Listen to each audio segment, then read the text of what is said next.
Je m'appelle Catherine Abel, je suis étudiante à la maîtrise en immunologie et microbiologie à l'Université de Montréal et je suis présentement au laboratoire du Dr Alvarez à Sainte-Justine. Mon parcours académique, en gros, c'est un petit peu différent du parcours normal. Donc, j'ai fait le baccalauréat en sciences biomédicales pendant 2 ans. Donc, je l'ai complété en 2 ans. La première année, j'ai fait un stage de 3 mois en Suisse. Et puis la deuxième année, là où il y a le stage obligatoire, j'ai décidé de retourner au même laboratoire où j'étais. Et ce laboratoire-là m'a engagée pendant 8 mois par la suite. Et quand je suis revenue au Canada, après ça, j'ai décidé de faire ma maîtrise au laboratoire où je suis actuellement.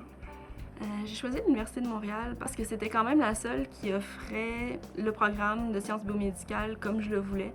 Donc avec à la fois un pan pratique et à la fois un pan théorique, ce qui me permettrait d'avoir vraiment une vue assez globale et une bonne expérience pour le marché du travail par la suite. J'ai choisi de faire un stage à l'étranger parce que j'avais vécu à l'étranger en premier lieu, donc je voulais retourner où j'étais. Et puis parce qu'en même temps, ça donne une vision assez différente de ce qu'on pourrait avoir ici.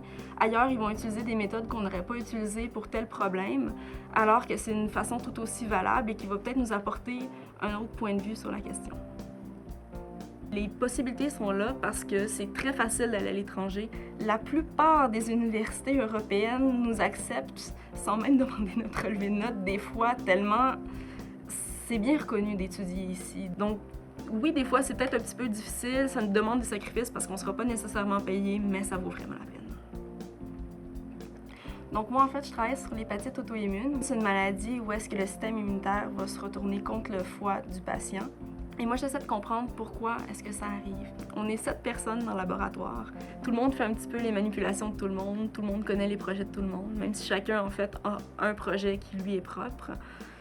J'ai choisi l'immunologie pour une raison un peu personnelle, parce que j'ai quelqu'un de mon entourage qui souffre de la maladie que j'étudie. Donc, ça fait en sorte que j'ai lu depuis très longtemps sur l'immunologie, sur l'auto-immunité. Et je me suis rendu compte que j'aimais vraiment ça et que je voulais travailler là-dedans. Les conseils que je donnerais aux étudiants actuellement, je dirais vraiment de s'intéresser un petit peu à tous leurs cours, de regarder les cours qui les intéressent en particulier et d'essayer peut-être de se trouver un stage après la première année dans ce domaine-là.